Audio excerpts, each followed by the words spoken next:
Marco എന്ന ചിത്രത്തിൻ്റെ 19-ാം ദിവസത്തെ ഹിന്ദി കളക്ഷൻ റിപ്പോർട്ടാണ് ഇന്നൊരു വീഡിയോ ഭാഗത്ത്. വീഡിയോയിലേക്ക് മുൻപ് വീഡിയോ ലൈക്ക് ചെയ്യുക, ചാനൽ സബ്സ്ക്രൈബ് ചെയ്യുക.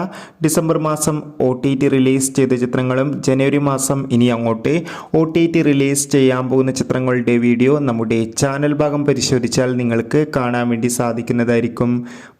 ഉണ്ണി മുകുന്ദൻ, ജഗദീഷ്, സിദ്ദീഖ്, കബീർ സിംഗ് എന്നൊക്കെ പ്രധാന കഥാപാത്രങ്ങളായി ഡിസംബർ മാസം 20-ാം തീയതി റിലീസ് ചെയ്ത ചിത്രമായിരുന്നു മാർക്കോ. ചിത്രത്തിന് ഇന്ന് 19-ാം ദിവസവും മികച്ചൊരു അഭിപ്രായം തന്നെയാണ് പുറത്തുവന്നുകൊണ്ടിരിക്കുന്നത്. അതുകൊണ്ട് തന്നെ എല്ലാ സിനിമാ പ്രേമികളും ഒരേപോലെയാണ് ചിത്രത്തിൻ്റെ ഓരോ ദിവസത്തെയും ഓരോ കളക്ഷൻ റിപ്പോർട്ടും അറിയാൻ വേണ്ടി കാത്തിരിക്കുന്നത്. ഫൈനലി ചിത്രത്തിൻ്റെ 19-ാം ദിവസത്തെ ഏറ്റവും പ്രധാനപ്പെട്ട ഹിന്ദി കളക്ഷൻ റിപ്പോർട്ടൊക്കെ പുറത്തുവന്നിരിക്കുകയാണ്. ചിത്രത്തിന് ഇന്നും ഇന്ത്യയിൽ മികച്ചൊരു ബുക്കിംഗ് ആണ് നടക്കുന്നത്. ഇപ്പോൾ ഇതാ ഇന്ത്യയിൽ നിന്ന് മാത്രമായി ചിത്രത്തിന് ഏകദേശം 10 കോടിക്ക് മുകളിൽ ബോക്സ് ഓഫീസിൽ നിന്ന് കളക്ഷൻ നേടിയെടുക്കാൻ വേണ്ടി സാധിച്ചിട്ടുണ്ട്.